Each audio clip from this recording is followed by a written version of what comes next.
Conta um pouquinho como é que foi a sua caminhada, a sua jornada e até se tornar uma das sócias da Price. Bom, eu comecei a minha carreira aqui no Sul, no Rio Grande do Sul, sou de Porto Alegre, já dá para perceber um pouquinho pelo meu sotaque. E eu iniciei aqui como trainee, e obviamente que na época a gente está falando de coisas aí de 35 anos atrás, né, de muito tempo atrás. Então, o começar aqui já era uma profissão que era uma profissão masculina, né, ela era eminentemente uma profissão masculina, de auditoria. E, obviamente que num estado que tem uma cultura peculiar, né, ela é peculiar até hoje, há 35 anos atrás ela era um pouco, vamos dizer assim, mais acentuada, né, com relação a essa questão homem e mulher, né. Eu Então gosto da, eu gosto da sua diplomacia, né? Era claro. acentuada. Era um cacete, né? Como eu sou gaúcha, eu posso falar que aí não fica, o pessoal não vai ficar chateado, mas obviamente que a gente sabe que tem digamos assim, eu acho que culturalmente a gente é um pouco mais, cartesiano, né, aliás, não vou dizer um pouco mais, a gente é bem cartesiano se a gente comparar aí com o São Paulo, né, então eu vivi 25 anos aí em São Paulo, então eu consigo ver bem a diferença, né, que entre o sim e o não existe um mundo de coisas, né. E para a gente aqui é sim ou não, né, a coisa ela é bem definida. Então eu comecei aqui no escritório de Porto Alegre, trabalhei por 10 anos aqui, tive obviamente, né, na época que eu entrei, a mulher não podia usar calça comprida, era só saia, aqueles terninhos, né. Os Ah, homens não podiam usar, barba, então só terno, não podia usar a calça de uma cor, o paletó da outra. Então era uma coisa, assim, bem tradicional, né, a profissão exigia essa imagem, né. Então, já no primeiro ano que eu entrei, eu olhei, eu digo: "Olha gente, aqui o inverno dá 3, 4 graus com ventinho", que é aquele vento minuano que a gente chama, do que Guaíba, aquele né? vento vem, não tem roupa que segura. Eu digo: "Cara, de saia não vai dar, né". Então eu conversei e disse: "Pessoal, não tem condições, vamos ter que começar, tem que usar calça aqui, porque é muito frio gente, não dá". E aí já começaram as quebras de paradigmas, né. Então aí eu fui fazer um curso em São Paulo, estava inverno, você acabava usando o tipo de roupa que eu usava aqui, que era calça. E ali já começou quebrar um pouco as coisas e já começaram a permitir, não tinha muitas mulheres também, né, mas que você usasse calça.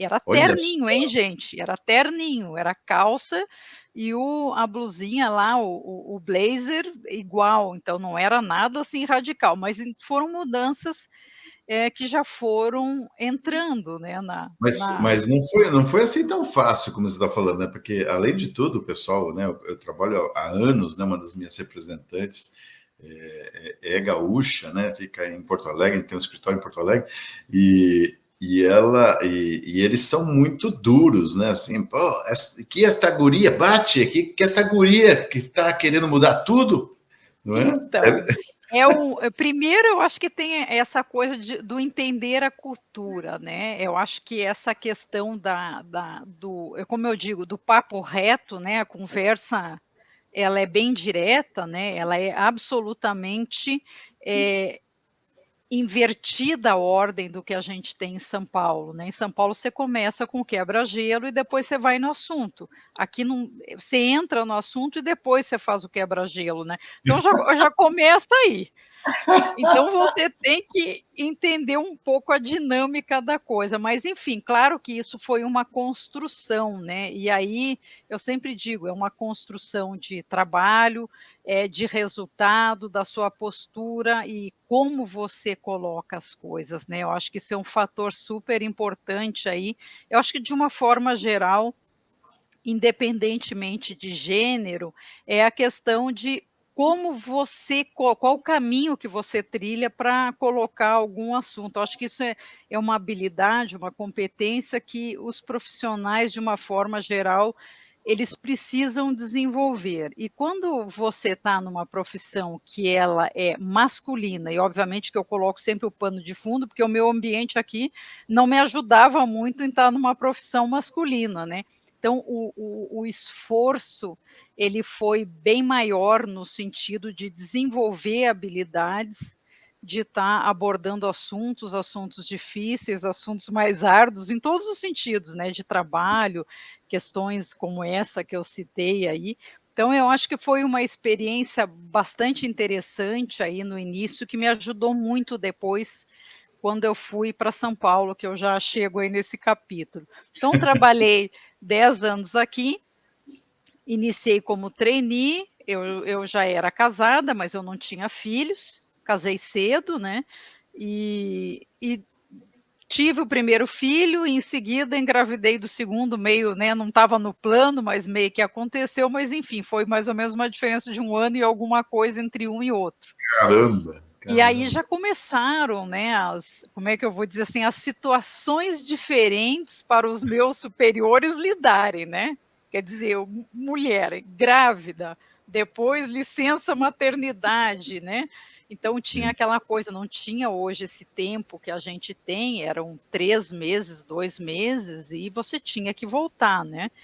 E aí o pessoal meio que, bom, como é que a gente lida com isso, né, porque tinha clientes que atendia aquela coisa toda, então foi um aprendizado mútuo aí nesse processo, mas eu acho que foi bacana, né, porque a gente foi meio que abrindo uma estrada aí depois para várias mulheres que Mas entraram na carreira.